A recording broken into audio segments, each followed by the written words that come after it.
फहीम खानच्या घरावर बुलडोझर, नागपूर मनपाची मोठी कारवाई। नागपूर हिंसाचारातील प्रमुख आरोपी फहीम खान याच्या घरावर बुलडोझर चालवण्यात आलेला आहे। नागपूर महानगरपालिकेनं याबाबत कारवाई केली आहे।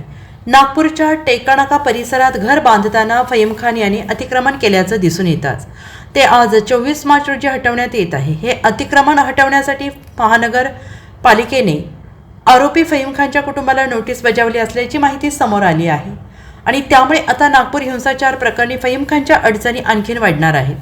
नागपूर हिंसाचाराचा मास्टरमाइंड आणि मायनॉरिटीज डेमोक्रॅटिक पार्टीचा शहर अध्यक्ष फहीम खान याच्या घरावर नागपूर महानगरपालिका बुलडोझर चालवत आहे।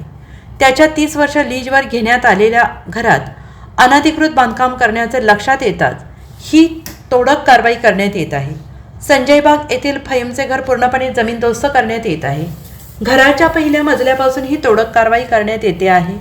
सध्या त्याच्या घरात कोणीही नसून त्याचे नातेवाईक आपले बस्तान बांधून घराबाहेर पडले आहेत। या कारवाईवेळी पोलिसांचा चोख बंदोबस्त पाहायला मिळतो आहे। पोलिसांनी परिसरात बॅरिकेड्स देखील लावले आहेत। कारवाई करतेवेळी परिसरात तणाव निर्माण होऊ नये म्हणून पोलीस सतर्क आहेत। सध्या आरोपी फहीम खानच्या घरातील वीज पुरवठा सुरू असून मनपाची कारवाई झाल्यानंतर तो पूर्णतः खंडित करण्यात येणार असल्याचं माहिती आहे।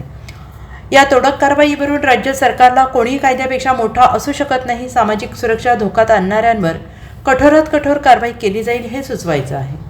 Bureau report SBN Marathi, Nagpur.